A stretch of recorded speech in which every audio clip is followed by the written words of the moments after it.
Il est l'heure à présent du journal de l'économie et ce matin c'est avec Marc Pope. Marc, bonjour. Bonjour Claire. Et on commence avec les relations commerciales entre la Chine et les États-Unis qui sont de plus en plus tendues. Oui, Donald Trump a fait un pas supplémentaire vers une guerre commerciale avec Pékin. Le président américain a signé hier un mémorandum demandant une enquête sur le dossier de la propriété intellectuelle. Une enquête qui vise à déterminer si la politique commerciale chinoise nuit aux entreprises américaines dans ce domaine. Je vous propose de l'écouter. Nous protégerons les droits d'auteur, les brevets, les marques déposées, les secrets commerciaux et toute autre propriété intellectuelle. C'est vraiment vital pour notre sécurité et notre prospérité.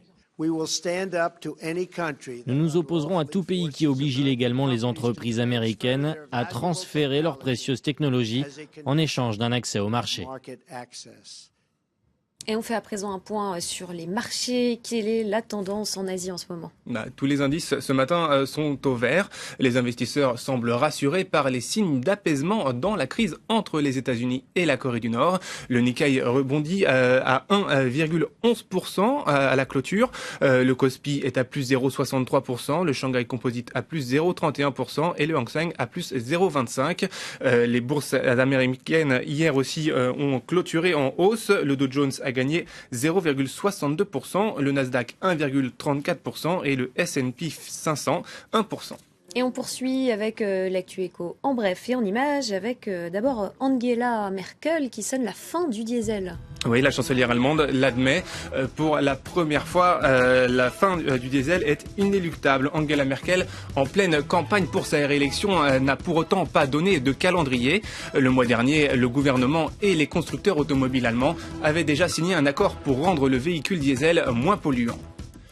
Le Royaume-Uni veut un accord douanier provisoire avec l'Union européenne. Les Britanniques veulent ainsi pouvoir négocier des accords commerciaux avec d'autres régions. Une manière de rassurer les entreprises qui craignent que la mise en place des contrôles douaniers entraîne des retards longs et coûteux. Le Bitcoin bat tous les records. La monnaie virtuelle a dépassé pour la première fois les $4000. Depuis le début de l'année, sa progression est de 300%. Le Bitcoin surfe ainsi sur l'engouement des investisseurs, notamment asiatiques. En avril dernier, le Japon avait ainsi reconnu la monnaie comme un moyen de paiement légal. Et on termine avec le tourisme chinois qui se porte très bien. Oui, de plus en plus de touristes étrangers choisissent la Chine comme destination de vacances, mais la première manne dans ce secteur, ce sont les Chinois eux-mêmes. Ils sont plus de 400 millions à partir à la découverte de leur propre pays, grâce notamment au boom économique. Un reportage d'Arnaud Miguet. Le tourisme chinois est en plein boom, et ça se voit. Ils sont aujourd'hui 400 millions, un tiers de la population, à visiter leur propre pays, immense, montagnes, déserts ou mer. Du coup, les revenus du tourisme ne cessent de grimper, 13% chaque année. Enzo, le vendeur de plage, se frotte les mains. Il loue toujours plus de bouées, à 3 € la journée.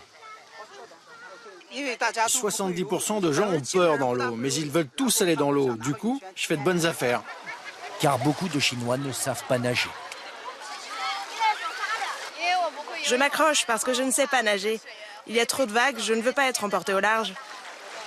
Allez, utilise tes jambes comme un ciseau.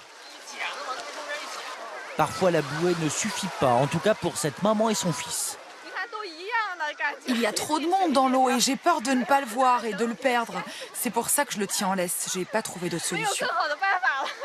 C'est encore un peu l'apprentissage des vacances au pays. Mais ce tourisme rapporte déjà 560 milliards d'euros et devrait doubler dans 3 ans.